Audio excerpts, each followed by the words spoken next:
mystère, pas si sûr. Curieusement, le nom de Grisby est étroitement lié à l'histoire du Strump.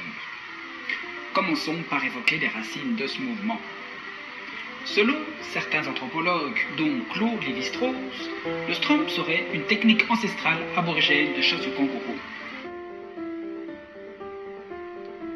Mais pour d'autres, la véritable origine de cette pratique remonte aux tumultueuses années 1960 et son climat révolutionnaire.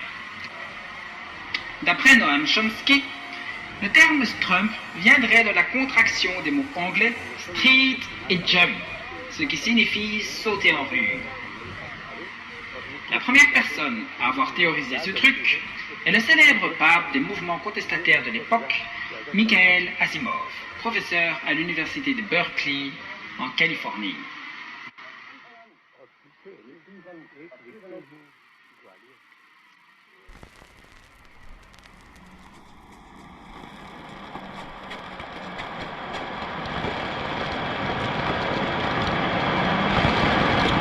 We have to understand that this repressive desublimation reduces the erotic energy, okay? And this makes we turn into like this base sexuality that is absolutely not a threat to the materialist system of capitalist society.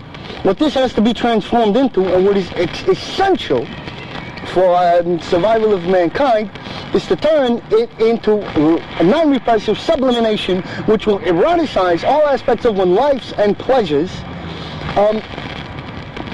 which will truly must be as widespread a principle as possible, dominating one's life with all of this returning to existence in a fun and creative way, saying no to the slave that has made us. Yeah, you don't understand, because contemporary society's desire to organize human labor as efficiently as possible has created a standardized, mass-producing, mass-consuming society that leaves no place for the proper rights and freedoms that would allow to seriously jeopardize the system's permanence. Otherwise, it's not possible. The machine is a slave whose role is to create more slaves. And a reign of slaves is still a reign, and that means subjugation and the acceptance of all that subjugation does imply. We accept laws, but we do not accept the powers that be. Street jumping wants to make man capable of thinking and living as a creator, a poet, an artist. Street jumping surpasses humanity. It goes past that. It makes something new and beautiful. We have street jumping so as not to die from the truth. Street jumpers of the world, unite!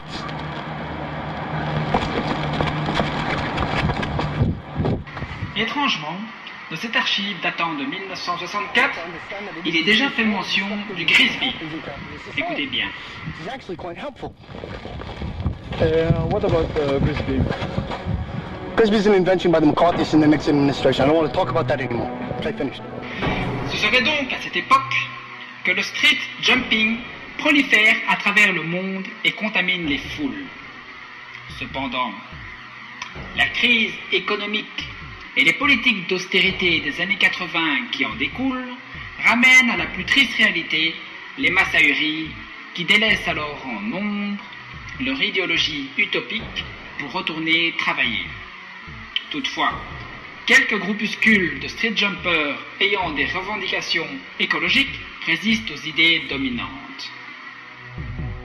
Tu vois, les transports mécanisés font croire à l'homme qu'il va jouir de plus de liberté, de plus d'indépendance, alors qu'en fait, ils restreignent cette liberté. Les transports mécanisés ne contribuent pas du tout à l'amélioration des conditions de vie de l'humanité. La société est corrompue par l'invention de la roue. Nous, on a décidé de vivre en marge de la société, dans des communautés comme celle des Amish ou des kibbutzniks. On n'utilise aucun moyen de transport mécanique ou animal, pas même des charrettes à bras. Tous nos déplacements se font en street jumpant. Depuis que les transports mécanisés existent, est-ce que l'homme jouit de plus de temps libre? Vraiment? Le temps qu'il gagne en prenant sa voiture ou en prenant l'avion, il en profite pour passer plus de temps avec ses amis ou avec sa famille? Hein? Non, au contraire. Tout doit aller encore plus vite, toujours plus vite. Mais quand tu fais les choses trop vite, t'as plus le recul. Tu sais plus pourquoi tu les fais. C'est ça, je vais te dire, c'est ça la grande perversité de notre civilisation. C'est seulement maintenant que tout le monde se rend compte à quel point nous, on a raison. À l'aube du XXIe siècle, Les groupes de strumpeurs politiques perdent peu à peu de leur force au sein de la société du spectacle.